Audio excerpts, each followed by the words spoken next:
একদিকে মোথাবাড়ির ঘটনায় যেমন আতঙ্ক ছড়িয়েছে, অন্যদিকে একই এলাকায় আরেক আতঙ্কের নাম এসআইআর। অধিকাংশ বাড়িতেই এক দুজন বাদে বাকিদের নাম ডিলিট।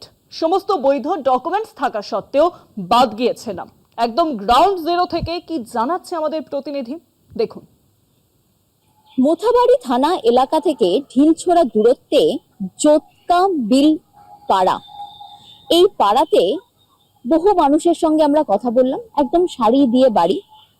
প্রত্যেকেরই একটাই অভিযোগ যে বাড়িতে এক দুজনের নাম রয়েছে, বাকিদের নাম নেই। আমার নাম আছে, আমার ছোট ছেলের আছে, দু বহুর আছে, আমার বড় ছেলের নাই।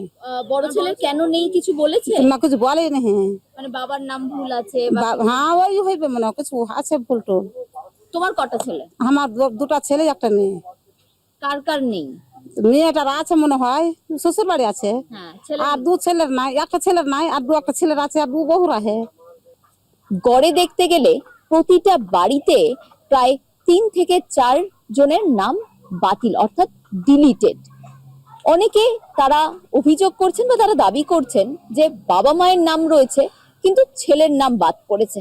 আবার কেউ বলছে ছেলের নাম যদি 3-4টে কারোর ছেলে রয়েছে, তাদের মধ্যে দুজনের নাম রয়েছে, দুজনের নাম নেই। আমাদের এই পাড়াতে বাড়ি প্রায় 400 প্লাস হয়ে যাবে।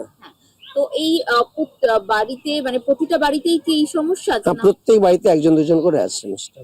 নাম কোনো কোনো বাড়িতে দুইজন, কোনো বাড়িতে একজন, হয়তো কোনো বাড়িতে নেই, এরকম হয়েছে।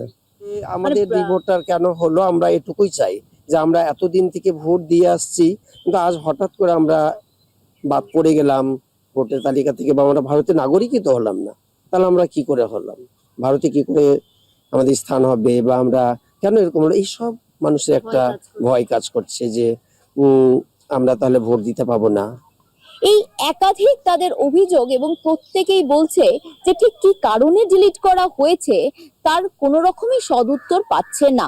এই যে 11টা ডকুমেন্টস, যেটা লজিক্যাল ডিসক্রিপেন্সি হলে যেটা বলা হয়েছে যে এই 11টা ডকুমেন্টস দিলে সেখান থেকে স্ক্রুটনি করা হবে, কিন্তু সেই 11টা ডকুমেন্টস এর মধ্যেও তারা যখন জমা দিচ্ছে, তারা অভিযোগ করছে যে তারা যখন জমা দিচ্ছে, সেই জমা দেওয়ার পরেও কোনো রকম ভাবেই সেই নাম আসছে না, ডিলিটেডই হয়ে থাকছে।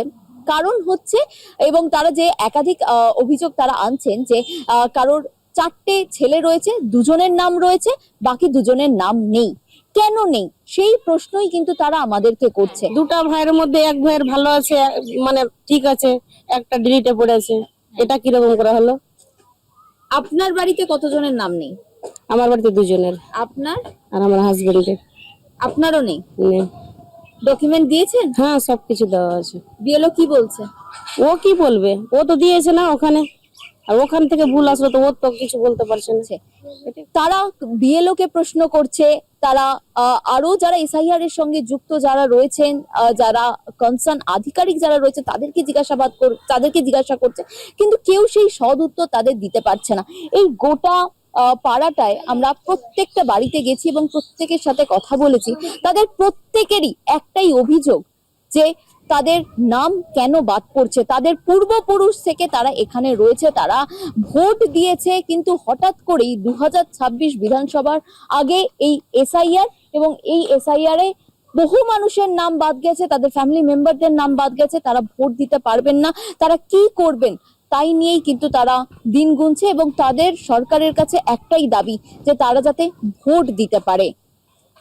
ক্যামেরায় সুবীর দাসের সঙ্গে রিয়া মাঝি, কলকাতা টিভি।